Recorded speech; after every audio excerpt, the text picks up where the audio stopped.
What's up, team? This is Coach Celeste from F45 Largo East. I'm here to talk to you about the basic squat form.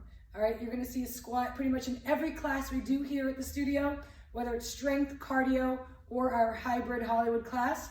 All right, a squat incorporates all the muscles of the lower body as well as the core. So I want to make sure we're all using proper technique in order to minimize injury and maximize results. Okay, there are several improper squat forms that I do see along the way, so I'll point those out. But I will show you just the basic squat form. We'll start with that. I'll show you almost on an angle. All right, you want to bring your feet just slightly wider than hip distance apart. Turn those toes out just a little bit.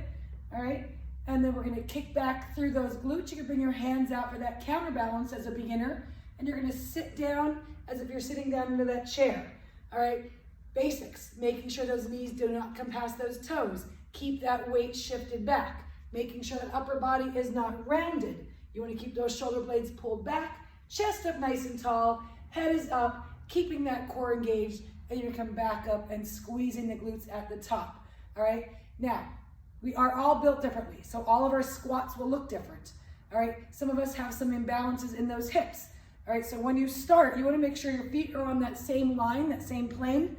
All right, but sometimes our hips being out of whack because we sit too long, maybe at our desks, we have maybe some kind of imbalance. So you might not realize it, that when you start squatting, your hips turn and that almost causes those knees to buckle in. All right, so you do not want those knees to ever buckle in. All right, so that is an issue with our hip abductors as well as our glutes. So you want to make sure before you even start that squat, engage that core, squeeze those glutes, and then sink back, okay? So you wanna take that deep breath in, tighten everything up, including those glutes, when you squeeze those glutes, that's going to straighten those hips back out, and then kick out through those glutes, sitting down into those heels. At the bottom of that squat, you wanna make sure those knees are not buckling in. You wanna keep them pushed out, all right? Making sure with your feet planted firmly on the floor, almost like you're spreading the earth apart, all right? Then driving back up, full extension at the top. As you come up, don't lean back. We're just standing up to full extension, pelvis and ribcage stacked. Core tight, glutes tight, very important. Shoulder blades pulled back, head and chest are up. All right, common mistakes besides those buckling of the knees. Common mistakes I see besides the rounding of the back. I also see, well, we'll call it a good morning squat. All right, so at the bottom of that squat, when you come up, I see the butt coming up first and then the head. All right, so you want the body to go straight down and straight up. All right, straight down, straight up. In that nice straight line. All right, straight down and then up. At the bottom of that move, do not let that butt come up first. Sometimes I see that if you're using too heavy of a weight. Being front loaded, at the bottom of that squat, if it's too heavy, you're gonna kick out through those glutes and come up first, all right? So maybe go to a lighter weight, all right?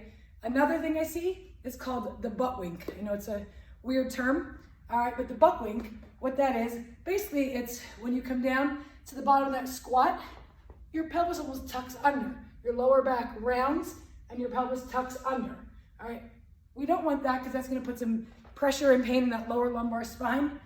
And that is due to not only imbalances, but a lot of hip or a lot of ankle mobility issues. All right, so maybe you wanna work on some ankle mobility. In the meantime, what you can do to correct that, there are 2 plates. Put your heels up on those plates. All right, chest up, shoulders back, sinking straight down.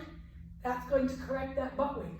Making sure that pelvis is out, it's not tucked under, chest is up, shoulders are pulled back, and then drive straight back up. Inhale down, exhale up at the top, full extension. All right, so ankle mobility is a key.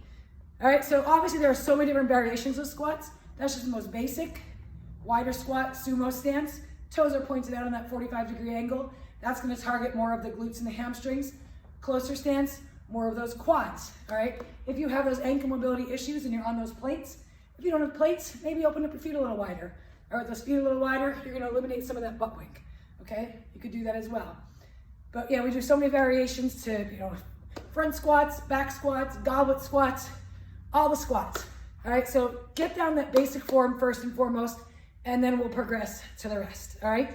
Hope you're having an awesome day, team. Can't wait to see you guys. Have a great day.